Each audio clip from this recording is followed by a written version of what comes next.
Intense flames in the hills near Los Angeles, California, as wildfires continue to spread. This fire broke out overnight when embers flew into the air, came this direction, and landed on the hillside, starting these new pop-up fires.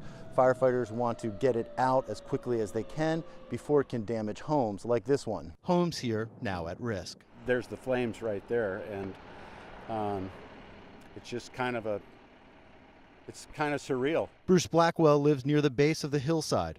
Along with his dog, he waits in his pickup truck as firefighters battle the blaze. Well, that's a bit of comfort right there. Two more. Another one right here, you know.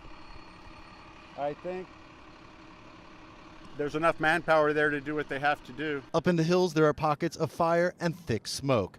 Crews are working on the ground and in the air, using helicopters to drop water directly onto the flames. The fire is still burning intensely. It's destroyed several vehicles, several buildings. Trees are still on fire. But the firefighters worked throughout the night to stop the fire right here. This was the line, and they were able to stop the fire here and prevent it from spreading into these groves, keeping the homes behind it safe. Fire came across that ridge, hot and heavy. It moved down into this community of Shepherd Mesa. What you see behind you is really unfortunate, but if you turn around and see what these guys saved last night, what they did last night was amazing. They saved this entire community. This is one of several fires raging throughout Southern California. More than 4,000 firefighters are battling this blaze alone, more than 8,000 fighting all the fires. We've been up, I'm at 29 hours straight every other day. Everybody on this division is at 28, 29 hours, so we're exhausted, but they're not coming off till this is done. Winds are expected to die down Sunday evening. Firefighters hope that will give them the break they need to bring these fires under control. Jim Spellman, CGTN, Carpinteria, California. Yet another act of gun violence has rocked a community in the United States. This is Great Mills High School, about 100 kilometers south of Washington, D.C. Local sheriffs here say that around 8 o'clock in the morning as school was beginning, a young male student with a gun shot a female student and another male student. A student resource officer, that's a local deputy that works in the school, then engaged the shooter and fired at him. The shooter died about 2 hours later. The female student and the male student are both being treated in the hospital as we speak. This latest shooting comes after the February shooting in Florida, where 17 people were killed in a school shooting. That shooting in Parkland, Florida, has led to a student-led protest movement across the country. Students here at Great Mills High School walked out of class last week in protest of gun violence, and many of these students will be participating in a large march in Washington, D.C. to protest gun violence coming up on Saturday. Jim Spellman, CGTN, St. Mary's, Maryland. Palestinian-American Ahmad Ashkar came to the U.S. with his family in the 1980s. One of our identifiers as young kids growing up in Middle America was our cultural heritage and our food. Craving the food of his youth and looking for an opportunity to help refugees and migrants of all kinds, he opened the eatery Falafel Inc. in Washington, D.C. I launched Falafel Inc., which has two purposes. One is to reinvent the Palestinian cuisine of street food, of falafel and hummus, and also feed and empower refugees from around the world. Ashkar has committed to help refugees from his restaurant, a mission that has grown more urgent to him as the Trump administration has taken steps to block refugees and other immigrants from entering the U.S. Our Falafel Inc. stores will employ and empower refugees in two ways. One is by giving them job opportunities, and the second is through feeding them. For every $10 which is spent in store, through our partnership with the World Food Program, we're deploying a day's worth of food for those refugees. He says since opening in the spring of 2017, he has donated more than $50,000. What is falafel? Well, falafel is very simple. It's made out of chickpeas and fresh vegetables. It's very simple. The mixture is formed into balls, cooked in oil, and served in a salad or sandwich. Okay, now we have a completed falafel sandwich. That is correct. I'm gonna give it a try, okay? Yeah, go ahead. Fresh lettuce, tomatoes, cucumbers, tahini. It's delicious. It is good. What can I get for you today? The Falafel Inc. story spread online and by word of mouth, and the restaurant took off. So far, Falafel Inc. is a big success. Most days, there's a line like this one just to get in. Shada Rawi is an Iraqi American. She loves the food. This is the first real falafel I get in Washington, D.C., and it even is competitive with a great falafel in the Middle East. And she loves the mission. People are so overwhelmed with their lives that they don't get the time or the chance to think of others. So others are thinking of others, and I think that's a great thing. Falafel sandwiches. Ahmad Ashkar says he will open 7 more stores soon and hopes to one day have more than 100 shops, spreading comfort food while helping refugees around the world. Jim Spellman, CGTN, Washington.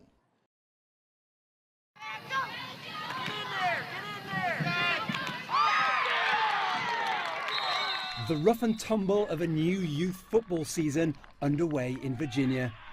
Maybe too rough, according to a spate of recent research into the long-term health effects of concussions caused by repeated blows to the head.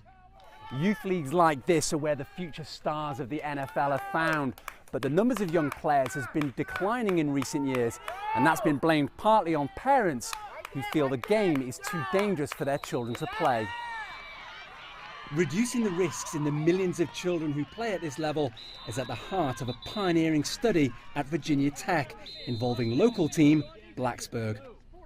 Their helmets are fitted with sensors that monitor in real time how often and how hard they're struck to look for a possible concussion. It's the first research of its kind. We can look down on the field and see that looked like a big hit, and then we can look down at the screen and kind of confirm that. Hits over 40 Gs of linear acceleration. Those are some high risk, high magnitude accelerations, and basically that means that anything over that threshold could be a risk for some type of injury. And this is what 40 Gs looks like in the lab where Professor Stefan Dumer collates the data. But stronger, faster and heavier college players and professionals sustain blows at least twice as hard. A little bigger, more, that's probably closer to 100 Gs. That looks like it would be very painful. Right. Once you get to 100 Gs, especially in the lower side of the jaw like that, that would be a appreciable risk of concussion. Repetitive head trauma chokes the brain. Concussions from blows like that have been linked to player suicides and domestic abuse and blamed on the brain disease CTE. The doctor who diagnosed it and his fight with the NFL over his findings were the subject of the movie Concussion. Stefan's study is focusing on reducing these risks at the grassroots level.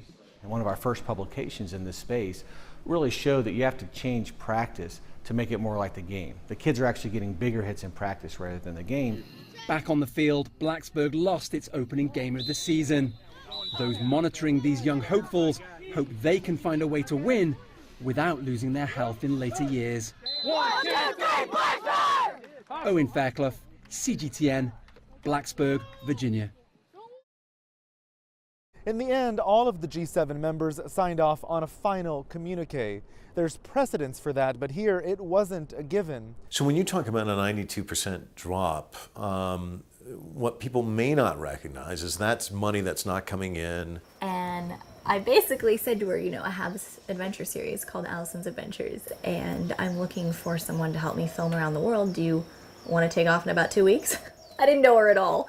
It could have been a complete disaster, and luckily it wasn't. Permanently deployed serving the States, and already has a number of comfort dogs up there to work with. My name is Jenny Hoffmeyer, and I'm the top dog for... I never realized that I wanted to be an illustrator. It was something like very natural. Hamid, where did the inspiration, the idea for Feathers of Fire, where did that come from? Impacts on the ground that some of these policies could have, and we'll think about a more... Scientists say one way to reduce these extreme weather events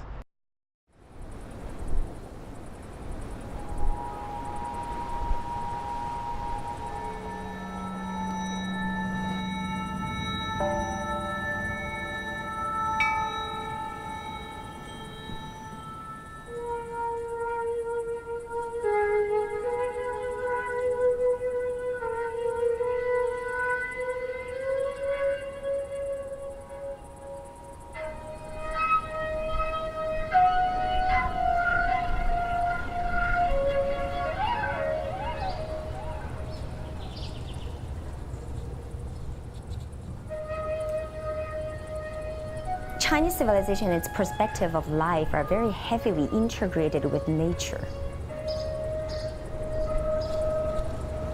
And they emphasize on the word harmony, a harmonious relationship between nature and human existence.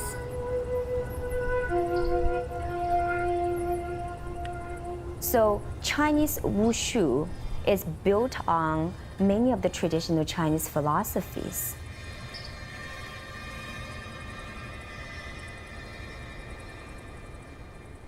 Wushu has what we call external styles and internal styles. The external styles emphasize power, strength, speed, agility of movement, jumping skills.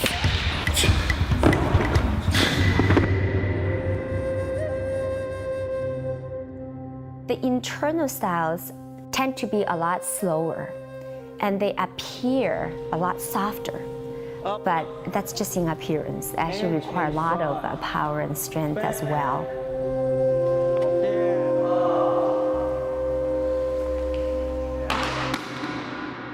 Well-rounded martial artist hardly makes any clear distinction between external and internal styles. It's just like the yin and yang, right? They're the two aspects of this unity.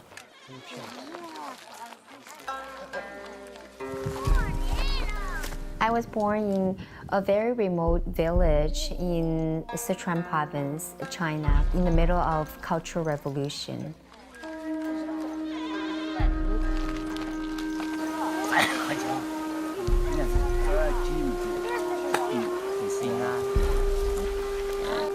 I was born weak, health-wise, and I think I got sick very, very often. So my parents had some challenges with my health. I started training wushu and when I was 4 years old with my dad. And then my dad left China to go to America. And my mom and I stayed behind for 4 years that I never got to see my dad.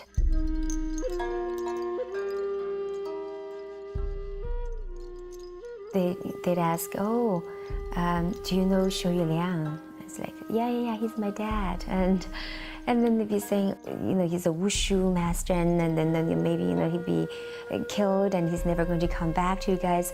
It's quite frightening hearing these things.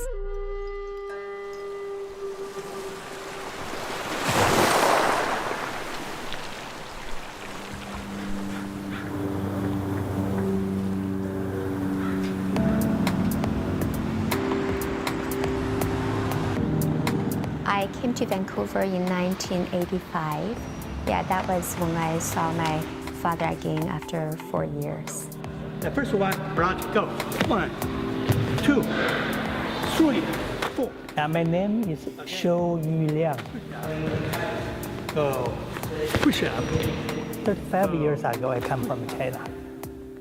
I'm a teacher for martial arts, for Qigong, for Tai Chi. Just one same movement. 2 hands, same here. I teach in martial arts more than 45, 50 years. Just here.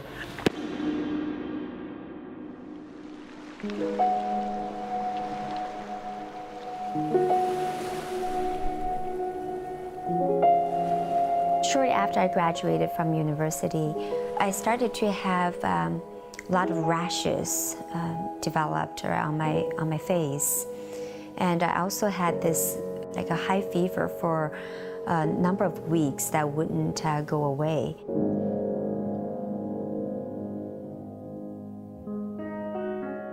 And at first, then the doctors thought it must be some kind of infection, so they were giving me all kinds of antibiotics. But nothing seemed to help. I started to have these lumps coming out, around my neck area, in the lymph glands. The doctor, I think he was already suspecting something, so that's when he referred me to the oncologist.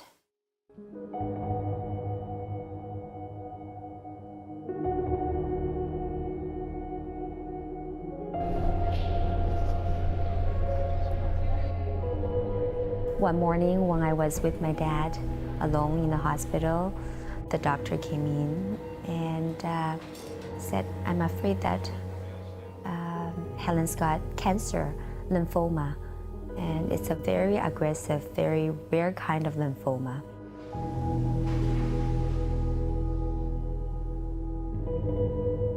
Cancer to me at the time, it meant death. So I asked my dad a lot of questions. I asked him, where would I be if I die? And, where do I go? Where are you guys going to be? Am I going to just to be alone? My dad was quiet, and then later he told me that anytime if you see light, like bright light, you must go with that light. Don't be afraid. And I think that had to do with, his practice of Qigong.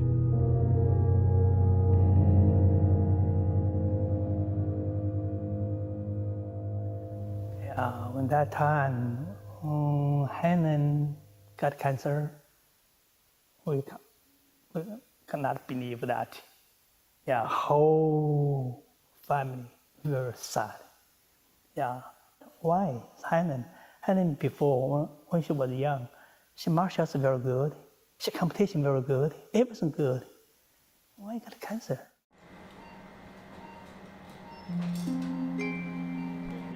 So I started chemotherapy right away, but shortly after that, cancer came back again. I started to, lumps started to develop and actually all over the body, right? Neck and armpit. And that's when my oncologist told us that, there's nothing much more that they could do except for a bone marrow transplant. But the success rate of that is less than 5%. My doctor did tell us that if I don't do anything about it, I only have about 2 or 3 weeks to go. Eventually, I made the decision that I wasn't going to go for the bone marrow transplant.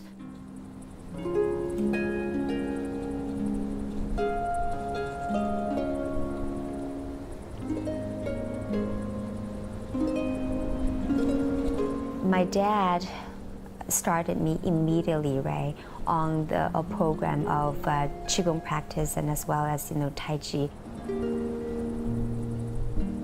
Every day, my dad would accompany me and would go outside to the parks or anywhere with fresh air, right, because fresh air is supposed to kill cancer cells. And my dad would be doing this exercise with me and accompany me. Although it was very difficult, very, very challenging, but I think now those again are my fondest memories, and it was just about healing. And my dad was there devoting 100% to me, helping me, and I owe him for his love, yeah.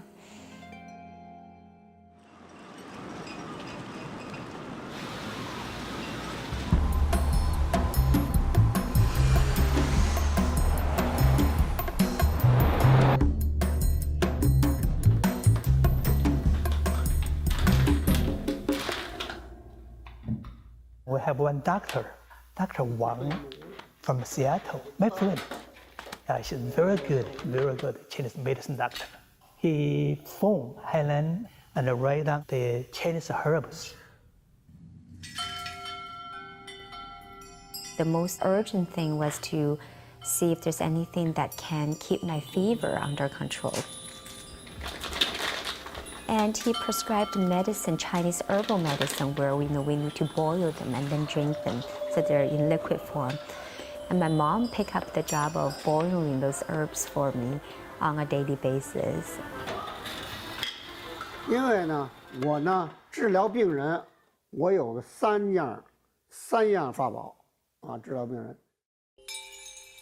中药，我现在有配好的中药，我家庭的秘方配好中药，我已经试验了，对无数个病人已经试验了，癌症的病人效果都非常之好，治好了也不少病人，乳腺癌的，这个淋巴癌的，我治好过这样的病人，胃癌的，啊，所以我有配好的这东西，我拿着这东西，所以我心里有信心能够治好它。第二点，海伦他有他爸爸在帮着他做气功，啊，也是。再有一个就是针灸疏通经络，这样一步一步的，我不断的给他换药，不断的换药，根据他情况不断的药换。他所有的中药都是因地为酒，啊，所有的中药都是因地为酒，都是个人的，跟这个西药不一样。西药就是说所有的病人都吃一样的药。I think after maybe about a week or so, my fever started to get better, and we're all happy about that. 这个血，这个毒啊往下走了，他的血呢，他身体里的血就能运行了，要不然他这个血缠住，他这个毒啊缠住他这个血，他血循环，他都没办法血循环了。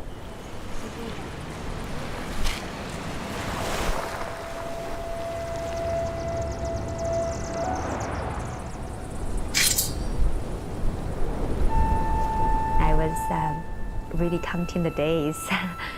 So soon, 3 weeks went by, and I was still doing my things and was feeling, good. And so we just went on, did my practice, and still take herbal medicine. And I never went back to the hospital, never went back to see the oncologist. And 20 years later now.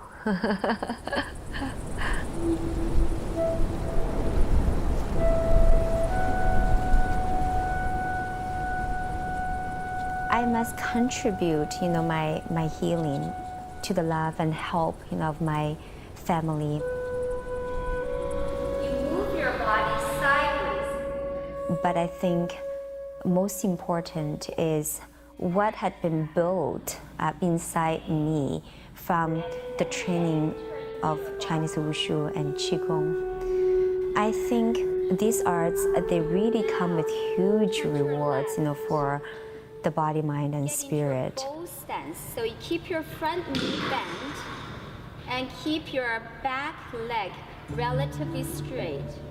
You want to hold your hands to the left side of your body. It's about experiencing the good and the bad, and yet not be stuck in either. Fortune can be hidden in the misfortune and vice versa. And so it's important to allow the events of life to unfold naturally.